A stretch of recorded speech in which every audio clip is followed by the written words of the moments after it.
ইসরায়েলের সাম্প্রতিক নজিরবিহীন হামলার মূল লক্ষ্য ছিল ইরানের পরমাণু কর্মসূচিকে ধ্বংস করা। এই হামলায় ৩টি গুরুত্বপূর্ণ পরমাণু স্থাপনাকে নিশানা করা হয়। এতে ৩টি স্থাপনার মধ্যে ২টিতে কিছুটা ক্ষতি হয়েছে বলে দাবি করেছেন মার্কিন কর্মকর্তারা। তবে মার্কিন বিশ্লেষকরা বলছেন, ইরানের পরমাণু স্থাপনা ধ্বংস করার সক্ষমতা ইসরায়েলের নেই। প্রশ্ন হচ্ছে, কেন সক্ষমতা নেই নেতানিয়াহু সরকারের? বিস্তারিত জানাচ্ছেন শেখ ফরিদ। ইরান তাদের সবচেয়ে গোপন ও সুরক্ষিত পারমাণবিক স্থাপনাটি তৈরি করেছে একটি পর্বতের গভীরে, যার নাম ফোর্দো। এই স্থাপনাটি এতটাই শক্তপোক্ত ও গভীর, তা ধ্বংস করার সক্ষমতা নেই ইসরায়েলের। সামরিক বিশ্লেষকদের মতে, ইরানের পরমাণু এই স্থাপনাটি একটি বিশেষ বোমা দিয়ে কেবল ধ্বংস করতে পারে যুক্তরাষ্ট্র। ওই বোমাটি ৩০,০০০ পাউন্ড ওজনের এবং এমনভাবে তৈরি যে এটি শক্ত পাথর ও কংক্রিট ভেদ করে মাটির গভীরে বিস্ফোরণ ঘটাতে পারে। এত ভারী বোমা বহনের ক্ষমতা একমাত্র রয়েছে মার্কিন B-2 স্টেলথ যুদ্ধবিমানের।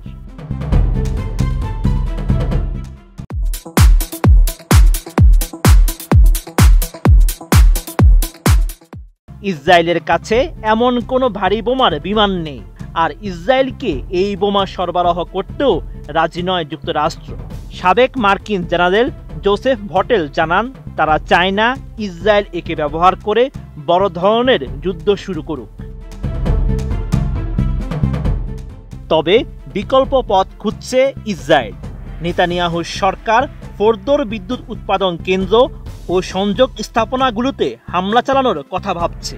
এতে করে ফোর্দোর কার্যক্রম থেমে না গেলেও অনেকটাই অকার্যকর করে দেওয়ার পরিকল্পনা রয়েছে। এর আগে ১৯৮১ সালে ইরাকের একটি পারমাণবিক কেন্দ্র বোমা মেরে ধ্বংস করেছিল ইসরায়েল। সেই অভিজ্ঞতা থেকে শিক্ষা নিয়ে ইরান ফোর্দোর মতো স্থাপনা পাহাড়ের গভীরে নির্মাণ করেছে, যেন বাইরের কোনো হামলায় সেটি ধ্বংস না হয়।